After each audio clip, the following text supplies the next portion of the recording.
Welcome to the Judgment Free Zone. You've downloaded the Alcohol Free Marriage Podcast, episode 44 for March 6, 2023. Now adjust the volume control so that the sound can be heard in all parts of the room. Recorded live from the cornfields of Central Illinois, you're listening to the Alcohol Free Marriage Podcast with Matt and Amy. Come and learn and share a journey with two former craft beer enthusiasts who went from daily drinkers to teetotalers and basically never lost their love for their life together. Hey, a freak show! Hello there, children. Welcome back to your weekly freak show that is the Alcohol Free Marriage Podcast. I am Matt, along with the always lovely Coach Amy, who's over there with her inner monologue. How are you, my love? Good. I'm going to just now close out of that little discussion that I was having with friend. She's over there talking to herself. I'm like, are you ready? Yeah, record. I'm like, I'm not going to record your inner monologue about you trying to close out the windows and make your computer work and whatever you're doing. What you are not mentioning to everybody is that my inner monologue is actually external. I know. My little talking to myself. I know. Your inner monologue is not so inner. Yeah. This is like awkward. I don't know. You know, I've spent more time focusing on your microphone placement and less time on your... What are you doing? These are not things that are supposed to be done once I hit record. Okay. All right. Fine. Jeez. You wouldn't think this episode 44 feels more like episode 1.4. Yeah. So anyway, children, welcome back. Hello, how are you? It's springtime in the cornfields. That's the time of year when it's 60 degrees and snowing almost at the same time. And it has been. What was it? Here's our weather segment. No, it was like last Wednesday. It was in the 60s. Then it snowed. 2 days. 60 tomorrow. And Friday we had snow, and the snow that came out of the sky, the clouds, was like slush. Was like clumps. It was like somebody was trying to put a slush ball together, but couldn't quite, and just was like snow clumps. Yeah. Oh, it was cool. But this heavy snow can be quite dangerous, too. Yes, maybe I should have said like and subscribe before we did the weather forecast, but like and subscribe too, kids, if you want more. Hey, if you like our weather, and then tomorrow it's going to be 60. Woohoo! So you got people who like us who are going to be like out. No. And actually, no. We have people who are not like us, and it's 40 degrees out, and who are wearing their flip-flops in the slush and their shorts. This guy wearing shorts and flip-flops. I'm like, you know what? I know in the slush. You may be warm-blooded, but you're not 50-degree flip-flop and shorts warm-blooded. Give me a break. I'm not that warm-blooded, but I do appreciate the effort and the want to push into spring. Springtime. Or hang on to summer, as so many people do in our fall around here too. Well, and springtime and warm weather and being outside starts to bring around new challenges for people. And when you're trying to not do those summer patio drinking on the patio times. So, you know, if you quit in the winter, if you quit in January, you haven't experienced that summer warm weather. Man, I'm going to tell you what. It's another phase. You know, that was, for me, it parallels also like the losing weight and stuff like that. Everybody's like, oh, it was always easy for me, like, to get into the zone in about February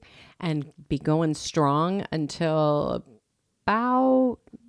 the end of April. Easter candy season? Well, yeah, true. And then you get in there and it's like all of a sudden it's time to open up the patio. Yep. And that was really a challenge. Yeah. All those summer drinking things that we've done you can still drink. Oh yeah. It's just different. You're going to have 0 proof options now. I was just trying to put a little 4-pack of something we bought to add to our collection, and I'm like, we've got a drinking problem because we don't have any room in our refrigerator. Maybe you can post like a picture of all the beverages all of our NA beverages, which I want to say have much more exceeded when we were drinking our foolproof drinks. Right. Well, and in our interview with Carly and Ian from All the Bitter coming up, he talks about, because the bottle never stayed around long enough to display or to create something with. You just were drinking it, right? Yeah. So it wasn't it wasn't that enjoyment.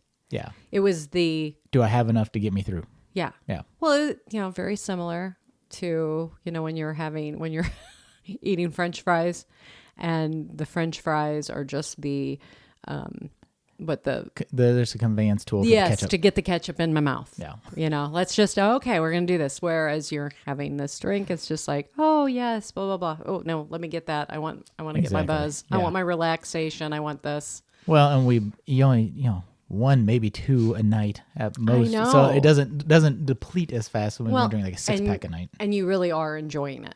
Yeah. It's like, oh, this really is what I wanted. As I've told so many people, I actually am drinking the way I always wanted to drink. Exactly. I wanted to have one or two. Yep. And it's so and really enjoy it and really truly relax when it's at the end of the day. Okay, I'm gonna make this nice drink. I actually called ahead to a place I went on Friday and asked, "Do you have any NA beers?" Because they I think didn't. I was that's gonna be really like, awesome. I was gonna ask if they didn't. I was gonna say I'm gonna bring my own. But then I got there and the girl's like, "Oh, we don't have that." I'm like, I think you do," because I called. She checked and they didn't. Interesting. Now, the place you went on Friday, what was that like? I mean, just is like it just a little, Small town, little bar and bar? grill type deal. Yeah, not I a mean, hole in the wall? No, I mean, Okay. it wasn't a dive bar. Just Okay, just a I'm small just- town little bar and grill type Which deal. I think is really kind of cool because it's a really small town. Yeah. I mean, it has a gas station, it has a school, it has maybe a church. Probably. I don't know. It's like It's a really drive-by town that interstate you. rest stop kind of town. Yeah. Yeah. But And I think that's awesome. they had an option, which is more than I can say for some places. So yeah. I know more than you can say at some places. Well, I would have to say that though we are Some places that we thought were some very places, yes, finally now got on board. are, and that is exciting. 2023, they've got the newsletter. It came, they received it. Now Yeah. it's time. Oh, you know Yes. what? There's a Enough couple- people are asking. One of our places that we used to haunt all the time, and we said, "You need to get some." Never did. Which I'm really excited about Yes. because I love their Sunday special Yeah. Oh, with their the chicken. Their chicken. Yeah. Well, and they do bands. Speaking of and- today is Sunday? right now as we're recording, it's Sunday. Maybe we might want to go out because there. you can't get your Chick-fil-A today, but you can get that chicken. So Mm-hmm. yeah, no, it's just another example of places that you enjoy going. That when they are inclusive and have these options for people, then you have the opportunity to go back and enjoy yourself like you did before. I enjoyed. Well, I think I know I enjoyed the alcohol more than I enjoyed the food. Right. But the chicken's pretty good. But their food is really good. And now, as you and I have also found, is now when we go and eat out, we actually are enjoying the food more Right. than we Right. were prior to, because we're actually one thing people you don't know, alcohol numbs your taste buds. So you're actually, when they tell you that you're pairing wine together, it's kind of this whole fallacy. We should have asked Ian and Carly about that because they were sommeliers and did all the wine stuff. and- Well, you know what? I have a feeling we are going to have them on again. Yes, we'll have to ask them about that. And it was so much fun. I guess we should Let's do our drink. probably- Let's do our drink of the week, okay. which is all the bitter. Yes. We made them and drank them at the interview. So you'll get to see them. But you did if the you red watch this. wine with Yes. the NA red wine with the aromatic bitters. I think you used the Gießen red blend, right? Yes, I did. Yes. Very good. And I'm telling you, it just gives it a little bit of a punch. A little bit of jus. It's like Juices it up. ooh. It is. It's crazy what it does. It's like some magical pixie A little dust. cordial in your water. I don't think that's right. I don't think that's right at all. But okay. Somebody Google that for me. I don't think that's the right you said. No, it's a little bit of, you want a little bit of something I don't think it's a special. cordial in your water. What? That's a British thing, I think. I don't know. No, Okay. actually, I listened to Get Fit with Rick, and he always says that. Add a little bit of cordial in there with your water. Little Or the- flavor. I think where the day toilet add paper's back there add a now. little, little spunk when you're doing your workout and stuff. Okay. Moving along to my drink. I don't think it had a cordial in it or whatever. We'll have to talk to a grammar girl about that one. I made from their website, which has a ton of awesome Yes. recipes, the Maple Manhattan. And I switched it because yours had the aromatic bitters. I think their recipe on their website calls for aromatic bitters. I used orange bitters, which was really good, which works because sometimes you're supposed to like get a little sliver of orange peel and wrap around it, which I didn't get that bougie with it, but mix it with half and half Spirit 74 and Spirit 74 cinnamon, which is an amazing combination. Yeah. I really like that. I think that, I mean, I've had a little bit of a taste of And that. Ian really gets into the talk about how the the benefit, the things that bitters add to the flavor. Yeah. The Well, man is like a mixologist. I mean, I feel like I know what I'm talking about. He makes me look like a kindergartner in this space. there's a whole part you're going to hear in the interview where Ian goes up and starts talking about, I don't even know. I think it was like flavors and different things. And you and I are I almost felt like I was glazing over because I'm like, wow, he just went into a whole different language. I'm like, and I don't know how to I'm follow not up. worthy. I'm not worthy. Like, how do I make a smart question follow this statement that I'm not really following along as much as I like to pretend I am? Oh, but it was so good. Oh, you yes. guys, I'm going to just say that Ian and Carly are just an absolutely delightful couple. Hey, I love using that word. I know. They really are. Fun, yeah. They're fun. They're at the beginning of that family stage with 2 youngsters, 2 little boys, and really they have their priorities right too. They quit drinking at that phase that we wish we had. Oh It's yeah, like, but and can't change it. I mean, but I just look at it like, oh, hey, let's really evaluate things now, right. and let's build the life that we want. So, All right, well, let's get into that bio because I Okay. think we went long on this interview. So let's All get right. to it. All the Bitter, it was created by husband and wife team Carly and Ian Blessing, former sommeliers of the 3 Michelin star restaurant, The French Laundry. All the Bitter handcrafted cocktail bitters are inspired by the classics found behind every bar. Made entirely without alcohol, they elevate zero proof and traditional cocktails alike. Lifting spirits and people, their mission is inclusion, mindfulness, and tasty drinks for everyone. So here's our interview. We are so excited to welcome Ian and Carly Blessing. You guys are the co-founders of All the Bitter, and we are huge fans of your product, and we're so excited that you guys are here with us today, and we love what you're doing. And again, thank you for being with us. And we just want to kind of just jump in. And if you guys could kind of, share with us where you're from, a little bit about yourselves, your family, what you guys do for fun, and then we'll just go ahead and get into your story. Yeah, so thank you for having us on the show, first of all. We are Carly and Ian. I'm Ian. I'm Carly. She's Carly. We live in Chico in Northern California. It's a little bit north of Sacramento, kind of in farm country. It's a lot of cows and walnuts and oranges Almonds. up here. Almonds and walnuts. Yeah. And walnuts. You said oranges. Yeah, there are oranges up here too. I mean, yeah. It's mostly almonds and walnuts. It's mostly almonds and walnuts. We're country folk up here. Fun fact. So Carly is from here. Fun fact, I can now identify walnut and almond trees on site with leaves or without leaves. He's so proud. That was the moment. So walnut trees, I am gonna get into this now. No, I'm really getting into this. Walnuts have larger, like fluffier leaves, and almonds are like a little more like skinny. They're a little like daintier. And then when they don't have their leaves on them, you can tell because the walnut trees are grafted at the bottom. This so is they not have a different about nut trees. Well, I was going to ask. I love walnuts. I love almonds. I'm allergic to pecans. Follow-on question. There's no pecans up here, so you're fine. But we do have pecans. Use any of those nuts in your bitters that you make.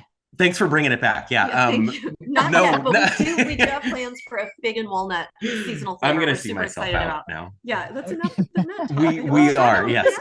We're working on a fig and walnut bitters that we're really excited about. I say working on very loosely. Yeah, we're still in the very beginning stages of trial. We haven't started any. I've ordered a bunch of ingredients. Yeah.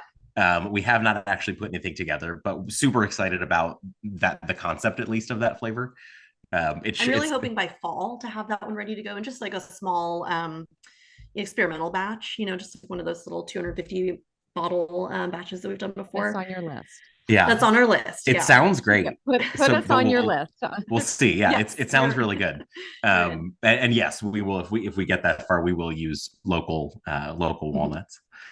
Anyway, we live in Chico, in Northern California, and we have two kids. We have an almost 4-year-old and a 2-year-old, and they're amazing. They're amazing. Yeah. They're a handful, but they're amazing because they're kids. And Carly and I met working at the French Laundry as sommeliers in Napa. So we slung really expensive wine and drank too much of it, and eventually decided when we had kids that it was time to quit drinking. And both quit drinking at the same time together a little over 3 years ago, and somehow ended up making non-alcoholic cocktail bitters in Chico, California. Well, we decided we want to make something. We wanted the magic of seeing the actual herbs and creating something of our own. So we're really grateful we get to actually do this. It kind of scratches that same itch for us that winemaking did. We both have worked at internships at wineries and just absolutely fell in love with working with the actual product. So now we get to do it on our own in a non-alcoholic form, which is pretty rad. So we're really happy to be here. It is pretty rad. Yeah. And it tastes so good. I mean, oh, thank you. Well, thank you. I'm not like this bitters person. I never, that wasn't my thing, but you guys had said, put it in wine. That was one of your first suggestions. Like, if you don't have anything else, drop it in some NA wine. And I think one of my, I think I did a reel or something, and we were doing it live, and I'm like, whoa, so good. Yeah. And then we were hooked. We're like, okay, this is amazing. Yeah. Oh, that's great. That was a surprise too. Yeah. The creative process that you guys went through, and I want to say too, I know you said that, you slung a lot of wine and everything. And then how was that decision for you guys since you were in the industry? How did you guys feel about, I feel like you guys even have it almost harder because you were your job. Right? That was your job. Right. That was our career. Well, we were really at a pivotal moment where, it was the beginning of the pandemic. We had a new baby, our first child, and we're like, this isn't working. We don't want to do this anymore. The wine thing, just being surrounded by wine all the time, isn't for us. And we know plenty of parents that are able to balance that and work in wine and have kids, and that's awesome. But we just weren't able to do that. That wasn't our path. So we had to really think, what do we want to do? What would make us happy? So we landed here. Yeah. It almost wasn't really a decision. It was like we, literally woke up one morning and we were like, we can't keep drinking the way that, we were drinking. And neither one of us really likes terms or labels. And it's interesting at this point that everybody seems to, not everybody, a lot of people, it's really interesting to see the non-alcoholic beverage movement have an effect on the again, whatever you want to call it, recovery, alcoholism, not drinking, whatever the term is. It's really interesting to see the effect that these products and the availability and the almost the non-judgmental, here, you can have, I don't care if you drink or don't drink, here's a tasty beverage that doesn't have alcohol in it. But it's really impacted the entire the methods and ways of recovery and the way that we talk about it. Yes. That was a lot of words to say that we don't really like to use terms at this point, but we both sat in meetings and said, hi, I'm Ian, I'm an alcoholic. And I guess I don't identify that way anymore. But I had a drinking problem and I don't anymore. I drank too much and now I don't. Mm-hmm. Our whole thing is inclusion, and no matter where people are on their journey, if they just are drinking less or they're full blown, I'm sober and I have this many days and that sort of thing, or they're still drinkers but they want to take a night off, or they're like us and we don't drink any alcohol, but we're non-judgmental about it. So, and on the flip side, if it does help you to identify and say, I'm an alcoholic, I need to go to a meeting and raise my hand and say, I'm Joe, I'm an alcoholic, then great. Go for it. Do it. It's extremely helpful but for also millions of people. But also, if you are one of the many, many people that is not getting help because you don't want to go sit in a meeting and say, I'm Joe and I'm an alcoholic, then don't. Don't let that stop you. Do something else. There's a million ways to quit drinking now at this point. And the There great, is. well, the great thing about your product too is that even if you have like a ton of great recipes on your website that are NA friendly, but at the same time, these can be used in a alcohol full alcohol, whatever Yes. you want to call it, beverage, right? So you could just supplement it for the whatever other bitters. So you're not, the cool thing about this is, you have a lot of NA stuff and it's a great community. But for some reason you don't, it's still a great product to use if you're still are drinking. So Yeah. somewhere in the middle, you Absolutely. can Yeah. mix it with some, whatever, and it's great. And I love how you guys just talked about that. Like there's all these different ways to go ahead and live an alcohol-free life, or if you want to get sober, or if you're sober curious. I was stuck for 10 years because I was not ever going to go into a meeting. I was just, that wasn't what I was going to do. And I was like, nope, that's not me. But here I am struggling. And for me, I found Annie Grace, This Naked Mind, which was a total game changer. And it was like, no, it's not your fault. And then it was like, it was real freedom. But we are like you too, that we don't care if people drink. That doesn't matter to me at all. We want to have a place at the table. Exactly. We don't, we're just The inclusion part. The inclusion thing. I'm like, I want to go. We love going to breweries, but if you don't have anything for us to drink, there's no point in going. There's not really a reason for me to come to your location. So yeah, that's awesome. And I love that, you're completely welcoming to everybody. And it's fun that I'm getting to see also on your social media, you're now being featured in, I think, were you out in New York? You're in an NA place, like a bottle shop, or are you talking about the Mindful Drinking Fest in that's DC? what it was. Yeah. In DC, yes. I knew it was out east. I knew you guys.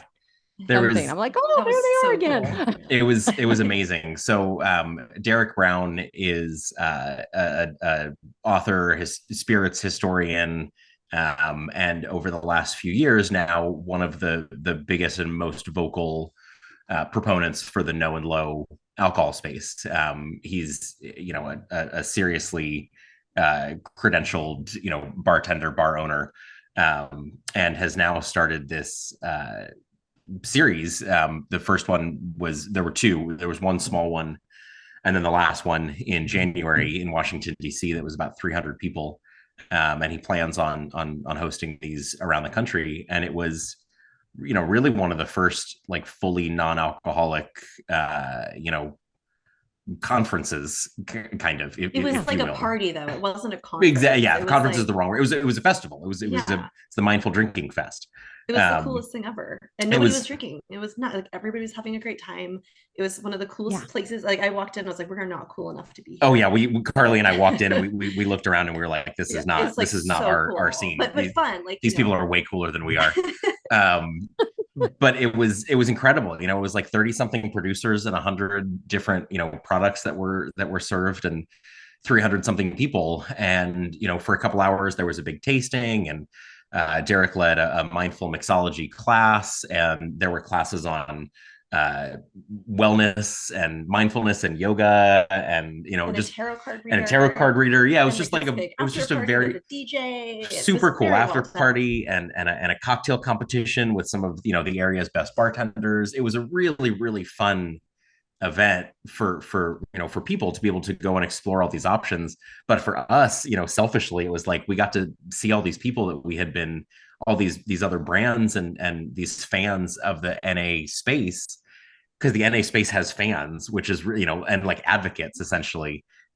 These people like Richard Loud, who are not involved as a producer, or in any kind of business sense, but are super active and super vocal about their love for non-alcoholic drinks and sharing them, and kind of passing that message on. And he's making a real change in his local area. Yeah, this is really, really incredible. So we got to see all these people that we had kind of worked with and gotten to know over the past 2 years, but had never actually met in person. So we got to show up there and give all these big hugs, and it was really wonderful. That's awesome. like a big fanboy fest. So Yeah. It was. I want That's to what it felt rewind. like. I want to rewind. So you give up. You say, all right, we're gonna quit our careers. We're gonna start this business. How did you land on bitters versus? I know you're big in the wine space. Bitters versus something else. And where did you start once you figured out? All right, we want to make bitters. Like, where did you like? How did you figure out flavors? What is that? What was that process like? Well, so there was a bit of a lapse in between, quitting drinking and essentially, quitting our jobs. So Carly stopped working at the French Laundry after we had our first kid. So she worked right up until the week before Jack was born. Carly was on the floor, working like 14-hour shifts. No, they didn't put They me on pushed that. you to No. not work. Yeah. They pulled you off of those long shifts. But Carly was They working, were great. Carly was working in a restaurant full time until And running up and down stairs at 8.5 months until pregnant. Jack was born. Yeah. Wow. But that's how that's how I am. But So she was done after that, and then I eventually went to Opus One, the winery, and I was managing the hospitality program for a little bit. And that's when I stopped drinking when I was there. I thought it was going to be okay. I was kind of okay at first working around wine. That part didn't really bother me. I would even and again, everybody is entirely unique and different. I wouldn't necessarily recommend this, but I was okay tasting and spitting. That for me wasn't triggering. I was totally okay tasting the wines that I was opening, spitting, sitting and doing a tasting with guests. I wouldn't recommend that. But it was fine for me. I eventually realized that some of that kind of lost its luster. I wasn't really like as into selling wine as I was previously. I still loved the story and the hospitality of it, and so I'm super glad that we now get to share kind of our story about how we make these bitters. But eventually left Opus One, and then it was the pandemic, and everything shut down. For a year and a half in the hospitality world, all the restaurants were closed. So we had kind of a long time to figure out what was next for us. And I started looking at real estate, and I started to take the real estate exam and started the first 4 days of real estate classes, and got just a couple days into it and was like, nope, this is not for me. I am not not a real. I'm not a study person. I am not a book guy. I mean, I can sit down and read a book if I'm like very interested in that particular subject, and I don't really care about real estate or selling homes. Sure. So learning the legalities of like easements and I thought that was a quick one though. whatever like even the rest of it is. Yeah. You So like order the course, order the books, and then you started reading. You're like, nope, this is not it. I started on these classes, and I walk out, and Carly at this point, we're trading off. I'm doing a couple days, of my studying real estate while Carly has the two kids. And then we'd switch, and Carly was getting really into woodworking, and she would go and like build a deck in our backyard, and I would watch the kids. And I come out from, my study session, and I'm like, hey, I'm not going to do this anymore. And she's like, okay. Like that was the one where like, I don't know what else to do. That's like the one thing that we can do other than restaurants. But we had been really getting really into the non-alcoholic beverage space. And so as consumers, we were drinking a lot of non-alcoholic beer and wine, and had started to explore these spirits and realized that, alternatives to everything at this point existed. And we had built a bar of, like 30 different spirits, and we could make virtually any cocktail in the world, which was super fun because when we were working as somms and working professionally, even behind bars, making drinks, we were just making drinks for the restaurant. I never had a bar at home. We never made cocktails at home. If we had a bottle of whiskey, it'd be gone, within a couple days. It's like never around long enough to actually make a cocktail with. So it was really fun to start actually exploring cocktails and to realize that we still got to engage that part of our brain, that not only that creative part, but we got to engage that history part of like, what's the history of this cocktail? Where does the name come from? How is it varied over the last 100 years? Why is it made the way it is? So we got to really explore those cocktails, which was a ton of fun. And then, kind of like probably the day before I quit the real estate thing, was like, what doesn't exist really are fully alcohol-free cocktail bitters that are modeled after the classics. So in the same way that, Liars or Ritual or Free Spirits makes analogs, whiskey, gin, tequila. There wasn't really anybody at the time doing like, here's your one-to-one replacement for Angostura and for Peychaud's bitters and for Regan's orange bitters. And I really, it seemed like a no-brainer. Like, as the non-alcoholic beverage movement expands and grows over the next few years, every bar is going to have an NA program, and they're going to need cocktail bitters to go with it. You can either not use bitters, which is a crime against cocktails because it's a super important ingredient, or you use alcoholic bitters. And some people are okay with that. I'm okay using alcoholic bitters in my NA cocktail, but lots of people aren't. And more importantly, in a restaurant setting, you don't know what your guest is comfortable with. If somebody orders a non-alcoholic old fashioned, as a server or bartender, I'm going to assume that they don't want any alcohol, because unless I ask them and say, hey, are you okay with 3 dashes of Angostura? And chances are that person goes, what's Angostura? And then I have to say, oh, it's 45% alcohol, but I'm only putting a little bit in there. It's fine. It's not going to get you drunk. It's fine. It's like the same thing as, putting a veggie burger on the menu and including 2% bacon fat. Like, no, but chef does it because it makes it taste better. It's like, yeah, okay, but I'm vegetarian. So it seemed like a no-brainer. Like, and there are other brands of non-alcoholic bitters, but there were, I don't know, 50, 60 brands of spirits and like one brand that we knew of at the time of non-alcoholic bitters. And nobody doing the classics, and nobody doing the classics, nobody creating, the holy trinity of cocktail bitters that you find behind every bar. And so we needed something else to do. We had no idea what to do with our lives because real estate was out and we didn't want to work restaurant hours anymore. And I didn't really want to work for anybody else anymore. I think we're both we were just like, didn't want to do that. So bitters made sense. Bitters was the one thing where there was a huge lack in the marketplace. There were so many other options for everything else, but bitters were like shockingly not very present and available. And then, kind of practically, bitters were something that we could make ourselves. We didn't have the resources or, the team or the technology to, create 50 different distillates to make a non-alcoholic spirit. We didn't have the money to make beer and then remove the alcohol from it. These things are pretty massive investments. So that really never crossed my mind because we just weren't equipped for it. Cocktail bitters, on the other hand, if you Google how to make cocktail bitters, that's pretty much how I learned to make cocktail bitters. And you essentially throw a bunch of stuff in a jar and then you put your liquid on top of it. There's more steps to it, and again, just and we spent a year trialing over 100 recipes. Yes, well, I will get to that point. Yeah, I'm not totally trying to undersell it. But it's feasible. It's something that you can do at home. So we did then. Yes, thank you for again bringing me back to the point. We how was Walnut Trees going over there, Ian? Yeah, we spent about a year at that point then developing these recipes, and so we figured out the 3 flavors we wanted to start with. That was really easy. And then kind of just reverse engineered everything that we knew about these bitters from tasting them and using them and studying them and learning what you can learn about those secret recipes and what the flavor profiles are.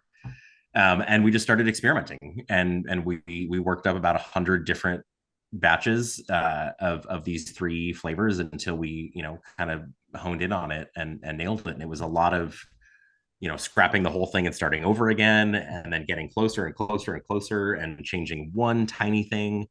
So many spreadsheets. Increasing the amount of cinnamon by a little bit, decreasing the amount of allspice by a little bit, taking out one ingredient, adding an ingredient, but making really, really minor tweaks until it was right. And that's kind of how you make bitters, to be honest. Like, bitters aren't a secret. The secret is getting the combination and the proportions of ingredients and flavors right, which just takes time and takes developing your palate, which we fortunately. What's the difference? I know what I know about bitters wouldn't fill a bitters bottle here. What are you removing the alcohol? Are you doing a different process that never has alcohol? Like, I don't know how bitters are made to begin with that causes them to have alcohol, and what you do that makes them not have alcohol. Yeah, so bitters are traditionally made with a high proof spirit. As it's not like fermentation or distillation. You're using a distilled spirit, but you basically take whatever your raw ingredients are and you put it in a container with like Everclear or like high proof rum, something really really high in alcohol.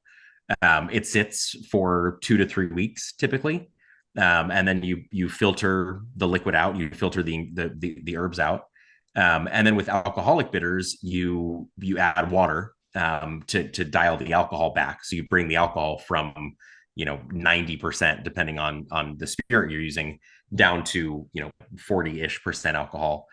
Um, we're doing essentially the same thing, except instead of using alcohol, we use a combination of glycerin, water, and a little bit of vinegar. So we don't use any alcohol at all during the process. There are like Fee Brothers, for instance, is a bitter that's often cited as being non-alcoholic, which is not the case. Fee Brothers uses a glycerin base like we do, but they mix alcoholic extracts into it, which is again how a fair number of non-alcoholic spirits are made. They might have small trace amounts of alcohol in those extracts, which is why they're sometimes labeled under 0.5% still, and not anywhere close to the amount that you're not even going to catch a buzz on it. But we don't use any alcohol at all. It really works the same way as alcoholic bitters in terms of how you make them. The primary differences being we let our bitters sit for much longer. Alcoholic bitters might only take 2 to 3 weeks. Ours take almost 2 months to macerate. And we use probably 3 times the raw ingredient that you would need to use to make alcoholic bitters. Glycerin works really well at extracting flavor and shelf stability in the same way that alcohol does, but it doesn't work as well as alcohol. So in the same way that, if you're making an NA spirit, beer, or wine, there are challenges. It's much harder to make a successful non-alcoholic drink than alcoholic. We have the same fight, and the solution was to let it macerate longer and to use more raw ingredients than you would use if you're making alcoholic bitters. I learned something new. Yeah, And I've noticed that trend too of the Go Brewing in Chicago is similar, and like the alcohol never is there, right? So there's just it's more science than I know, but more people are finding ways to create these drinks, these traditional drinks or bitters or where the alcohol never was there to begin with, right? So you don't rob flavor, you don't rob the product later by tearing it back out, which I think is what destroys a lot of would be good NA drinks, is because once they're processed like that, it's like you kind of killed it when you did that, right? Yeah. So it's cool that you can never have it there in the first place. So it's literally zero proof. Yeah. There's a bunch of different ways at this point to make all of these different NA beverages. It's really it's a stylistic choice. It's just one of the decisions that you make when you start to figure it out and develop a product. And for us, it just made sense to not use alcohol at all.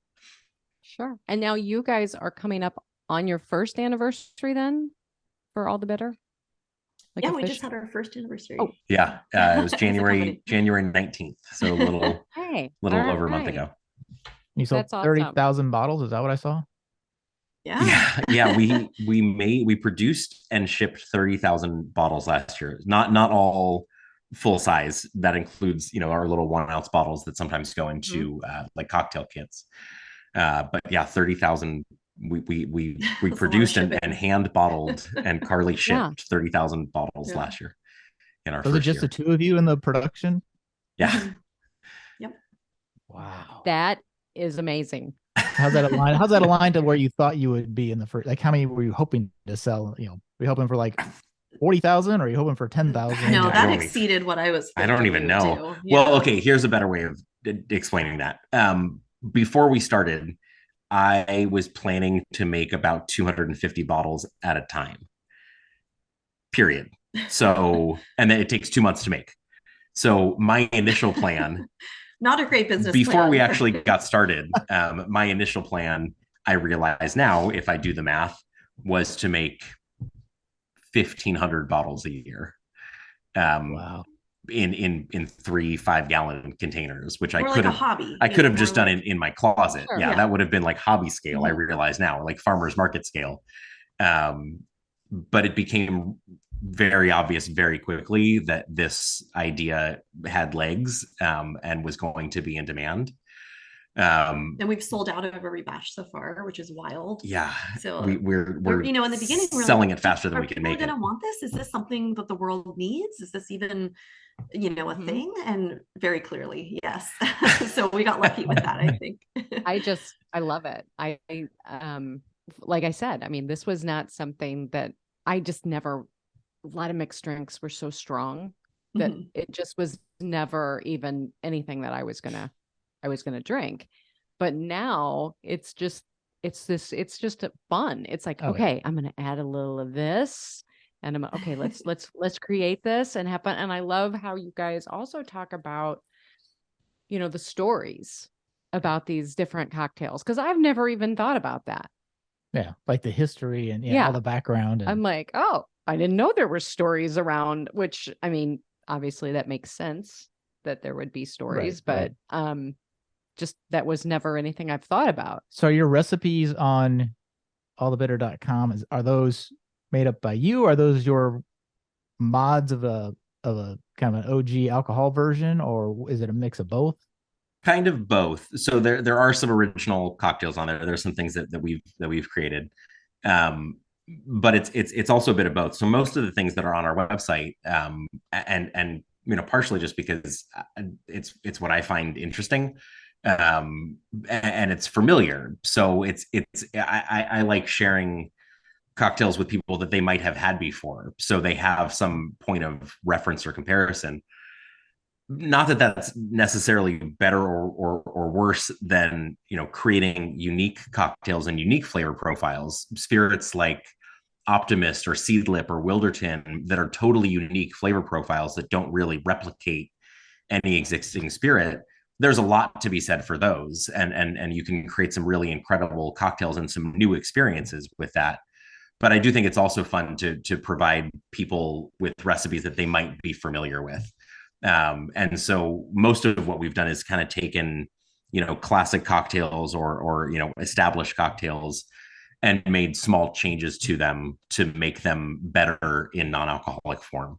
There are some cocktails that work out, kind of one-to-one. You can just, Google, whatever, Manhattan, which is a bad example. But Google, Manhattan and just make it one-to-one, 2 ounces of whiskey, 1 ounce of sweet vermouth, and 2 dashes of bitters. You're going to find that cocktail is not super satisfying, in my opinion. You're not supposed to drink non-alcoholic spirits straight. We might find that changes over the next few years. But you're not supposed to drink these things straight. It's not 40% alcohol. It does not have the same impact as an alcoholic spirit. So small changes often need to be made. So Manhattan, for instance, what I found more enjoyable was adding a little bit of cherry syrup. So, if you take like a jar of cocktail cherries and add a bar spoon or two of cherry syrup, it adds some nice flavor. It adds a little bit of viscosity. And then adding a dash of balsamic vinegar was also super helpful in just kind of brightening the flavor profile and giving it a little bit more punch. Not enough to make it taste like vinegar. We're not trying to entirely change this cocktail. I'm not trying to make it into a shrub, but a little bit of vinegar really helped to just kind of elevate the flavors and give it a little zing, which it was missing in its, one-to-one format. So small tweaks can sometimes be made to classic cocktails to make them more enjoyable and more satisfying in non-alcoholic form. So most of the drinks on our website is kind of that approach where we've taken classics and tweaked them just slightly, to make them more enjoyable. But it's cool, and I appreciate you saying how much fun you're having playing with these, because that, to go back to one of your first questions, we decided to make bitters. The practical reasons are because we could do it in our kitchen with mason jars. It's something that we could physically create ourselves. But really, the romantic reason and why we're so excited and happy to be doing what we're doing is for the reason that you just said. Cocktail bitters are a less they're pretty esoteric drink ingredient. It's not something that people are necessarily familiar with. Even if you don't know how tequila is made, you have an idea of what tequila tastes like. Most people have never tasted bitter straight. It's just this ingredient that's like on the back of the bar, kind of dimly lit, and the bartender grabs a bottle and shakes it a couple times, and you're like, oh, whatever that magic potion is that he just put in my drink. I don't know, but the drink is good. Yeah. So bitters were like kind of fun because it's an opportunity for us to educate people and to talk about what goes into making a cocktail and all these things that are super relevant to non-alcoholic cocktails. Like, how do you make non-alcoholic cocktails better? Bitters are one of those secret weapons. A dash of vinegar is one of those secret weapons. So it's been really fun to kind of share this with people, and especially folks who have quit drinking for whatever reason. They're really just looking for anything that makes their drinks taste better. Or just looking for new flavor combinations. Like if you've eliminated alcohol from your life, you might be more open to trying new things. Say your drink of choice was a vodka tonic, but you realize pretty quickly there's no suitable substitute for vodka. And even if there was, a simple spirit plus tonic mixer is not the most satisfying way to use a non-alcoholic spirit. It works and can be enjoyable, but you're going to have a better time if you take that non-alcoholic spirit and make a proper cocktail with it. Use a little bit of citrus, use a syrup of some kind, use some fresh herbs, shake it up, serve it in a proper glass, garnish it appropriately. You're going to have a more enjoyable experience. And so, kind of getting to like push the idea of bitters, I almost gets people to open up a little bit more and go, huh, I don't know what bitters are, but I'm told that this will make my drink taste better, and I'm willing to try anything that'll make my drinks taste better. And then you have it in your hand, and you're like, what can I do with this? Okay, I can mix it with sparkling water. I'm told I can mix it into my wine, my beer. I can make a cocktail with it. There's a million things you can do with it. And it's been fun to watch people kind of explore and branch out, and get a little more curious about mixology cocktails, kind of through these cocktail bitters. And I think that's what kickstarted us on this journey. I don't know, a few months back when you kindly sent us your travel size ones here for us to review and try. But you guys provided some tips, kind of like, I don't know what to do with these really. And you're like, simple things are put some in, your NA wine, or even recommended putting some in like kind of like a Bud Zero, kind of the macro, not craft, macro NA beers, kind of give them a little flavor too, which is a great kind of, starter level, drink way to kind of get into these, right? Versus, oh, you're going to do all this mixology. I'm like, I don't know how much. And now, here's the Manhattan that I made with bitter, right? So, you slowly get there, but it's like, I don't even know where to start. So help me understand, to your earlier point, Ian, what does it do? Like, it's just some magic pixie dust they spread on drinks, right? It's like, what does it do? And then you start putting in things that you've had before. It's like, oh, like Amy's wine example. It's like, whoa. Yeah, that was a big one. I was like not expecting that. I was like, oh, it is like, yeah, a couple drops of this did that. What? Yeah, exactly. And I think the other thing is I think so far, like, you have people who will say, well, what's the point? I have people who say, well, what's the point of a cocktail without alcohol? And I'm like, that is a point. And that has kind of opened up a conversation now. It's like, well, because I want an adult drink. I want complex flavors. I want something that makes me feel like I'm, not a little kid, I guess, drinking my iced tea or my Diet Coke or something. But I find that I feel like I'm more curious, and I think you're more curious. It's like, you know what? We never did that. We were lazy. It was like, oh yeah, just pop that open. I'll drink this. Not a, I wasn't in it for the fun. I was in it for the drink. Yeah. Right? So to your point, it's like, well, it never stood around long enough to bother making a cocktail out of it. I just drank it. Yeah. Yeah. And so no, now, totally. It's fun. It's a fun, I'm also an alcohol freedom coach. And then, So we did happier hours, another coach and I did on our Friday nights with our groups, and to be able to go, okay, we've got this. We're going to make this cocktail. And we saved our shaker that we never used. We've used it now more than we've ever used it before. And, sharing this with the gals in my group who are like, oh, I'm ordering some. I can't wait. And, I think that's just that fun that, that whole replace the ingredients, keep the ritual.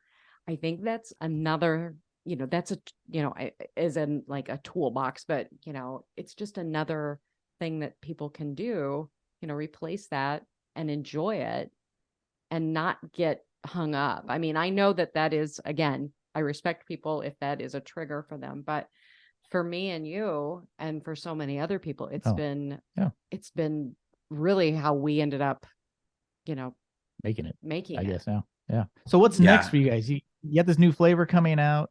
You've sold 30,000 bottles. You've got your bigger new facility to work out of. What's next?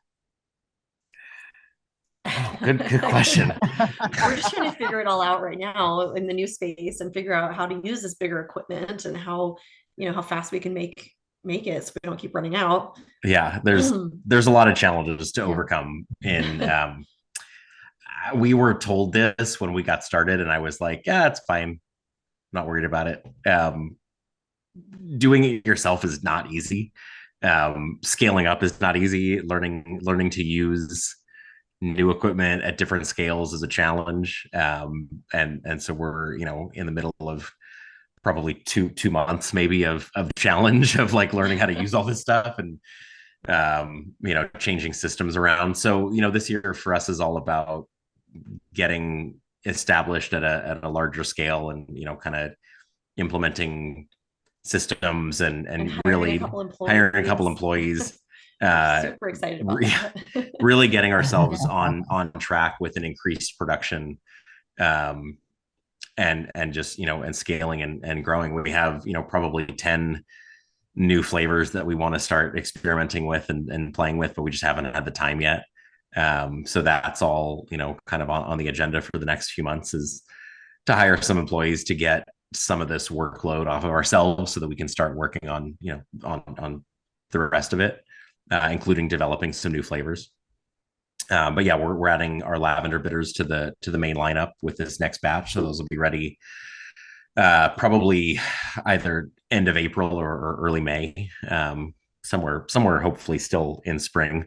We'll see. No promises. Things don't always work out. See how fast we can bottle. Yeah, things don't always work out the way you want it to. But hopefully we'll get it ready by spring.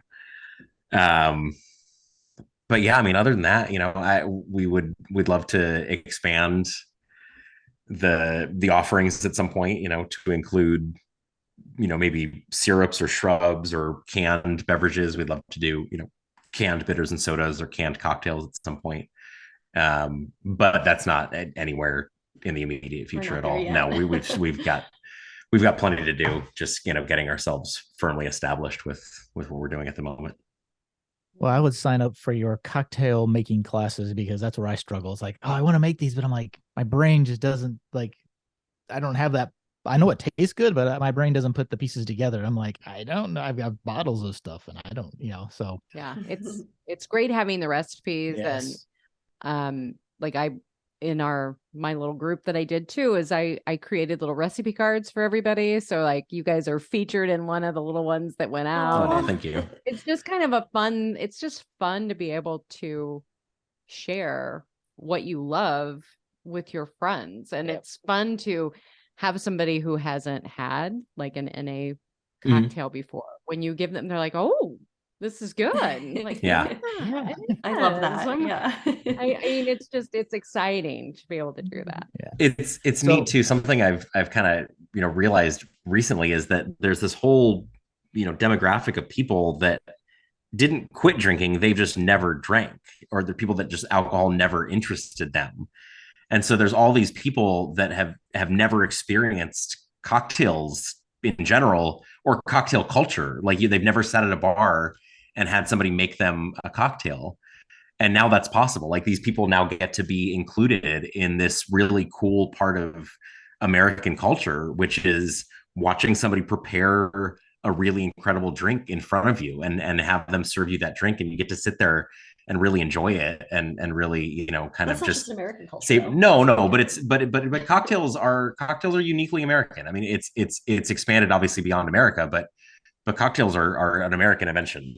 Really? Yeah, so it's very cool to be able to for those people to be able to kind of join in the fun and to see, you know, kind of, you know, what this is all about.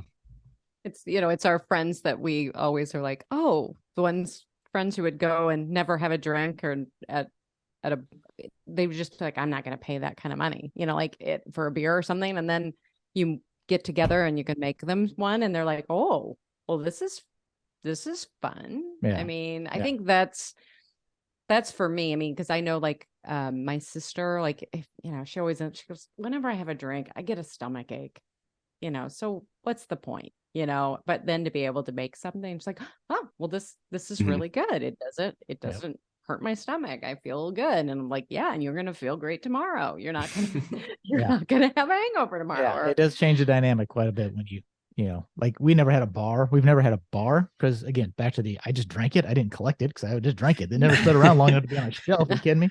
But I've already started looking at shelves and redoing a table so I can put, you know, my bitters and my bottles and all, and make a actual like NA bar out of it, because it stays around and I make things and then I can collect and, you know, mix and try. And it's more than just pounding it to get drunk. I'm doing it for a fun activity and a hobby. It's a whole different dynamic, and it's awesome. I really love what you guys have done, and never people worry about like my kid. I mean, my kids are now, our kids are older now, but to not have to worry about having a glass there and having your child take a big drink out of it. Yeah. Mm-hmm. It's really convenient. You know, yeah, I mean, that makes you feel like get in the liquor cabinet. Good luck. Instead of being like, no, that's mommy's drink. No. I think, you know, that's another. It's been nice because my daughter is 18. I'm like, oh, well, you can try this. Have it. Yeah. Oh, okay. You know, it's like, no, there's no problem. You can have it. It's not a big deal. So just don't touch my bitters. They're my don't touch our bitters. I use them very. Yeah, our boys are little. They already like them. Yeah, our son, our Jack, our 3-year-old, just takes straight droppers of aromatic bitters, just right to the mouth. Crazy. Yeah, he's wild. He'll have like 6 or 7 like full droppers of bitters just in a row. He just sucks them. He's got his own bottle. They always try our drink. He has his own bottle that has his name on it and everything, because he really goes for it. Miles likes them too, but not quite like Jack. Yeah, Miles makes a funny. Miles tries it and he goes, ah! Jack loves it. Oh man. Okay, so if people want to order, they go to allthebitter.com, and I think I just saw you're shipping international now. Is that correct? We are. So we're not doing the shipping ourselves, but we partnered with a company called Maple. It's shopmaple.com, MAYPLE. And they essentially, and they're working with a handful of NA brands, Kin, Three Spirit, and Gia is the other one. They hold all the product and they ship it for you to 55 different countries. Not every country's on the list, but if you go to shopmaple.com and look at their FAQ, they list out the 55 countries they ship to. So you can order there. And yes, if you're in the States, allthebitter.com, and we ship direct. And then in Canada, we have a number of retailers that ship nationwide in Canada as well. And we're working on a couple more. We're working on the UK and Australia are next on the list. We're not there quite yet, but we're working on it. That's awesome. So cool. We'll ask your final question. Oh, this is sort of a loaded question, I guess. We always ask, you know, what is your favorite NA drink? You're not drinking alcohol. What's your favorite drink? And I'm sure you have a million, but what's your favorite? Oh, that's hard. You want both of you. Man, I'm a champagne girl. I was a major champagne girl when I used to drink. So I love anything bubbly. So I'm going to go with Naughty sparkling wine. I love Naughty. Mm-hmm. You drink it all day. It is very good. Mine changes constantly, and like you, I am the same way as a non-drinker as I was when I was drinking alcohol. It changes all the time. I don't like to have the same drink more than once. With an exception, Negroni is how I would start every outing to a bar. I'll change it up after that, but I'm always going to have at least one Negroni. So that's pretty high up there. I love Wilderton's Bittersweet Aperitivo, which is their kind of Campari alternative, but it's much more herbal than Campari. It's almost like Campari meets sweet vermouth. And it's fantastic and totally unique and really enjoyable. So anything with that. But lately I've really just been enjoying simple drinks made with the more unique spirits. So like Wilderton again, Optimist is a good example. Backs, these drinks that are kind of like gin, but they're not exactly gin. Like they're like gin in the sense that they're clear and they're made with a wide range of botanicals. But they're not necessarily trying to mimic the flavor of like a juniper forward gin. Like Optimist, for example, their fresh spirit is like cilantro heavy, and a number of other herbs. Bax makes a lemon verbena that's really incredible. I'm really enjoying those just mixed with either soda water, maybe a little tonic, maybe a squeeze of lemon or lime, but really just mixing those with soda water to really just taste and enjoy the spirit on its own, and to enjoy some more unique flavors that we're maybe not used to, that we're not comparing to traditional spirits. And like I said, I still make a ton of cocktails with traditional spirits that I think is really, really fun. But lately, the more unique spirits I'm really digging. Wow, he just rocketed past what I thought I knew. I think I consider myself pretty knowledgeable in this space. People come to me and ask questions, and I'm like a resource. And then I talk to you, and I'm like, I am not worthy. He's like, I don't even know half of these words he's saying now. I'm like, what? Well, just go to this podcast, whatever podcast number, whatever it is, and you can get some more complex flavors. Go to allbitter.com. All kinds of recipes out there, and you can start there. Well, thank you so much for being on the podcast, guys. We really appreciate it. Allthebitter.com. Check them out. They are fantastic. Yes. Well, thank you, Ian and Carly, for that, spending a little time on the couch there with us here on the podcast. So much fun. Such a awesome, we could have gone on and on. Like, okay, we need to time this out and revisit again later. It's just a fun. These conversations are just so much fun, and I want to say that again. And I think I've said this before. The thing that the beautiful thing that the pandemic, out of all the pain and suffering that we went through, I just look at being able to make these types of connections now is just the beautiful thing. It's like it's so natural now to Zoom call somebody and go, hey, how you doing? Let's and get to know people, on the other side of the country, and find out what they're doing, or on the other side of the world. And I love what they're doing in California. I would love to go visit their location out there. So wouldn't it be fun? Let's get the RV trip going, Aim. We can do it. All right. Well, we've actually. We are to that phase. We are to that phase. We're almost there. We're taking this podcast on the road, kids. All right. Well, that's it for us. Cool. You can always email Amy at joyontheotherside.com with any feedback, like, subscribe, comment below, all those fun things. Check out allthebitter.com. That's always a fun place to check out cool drink recipes. Yep.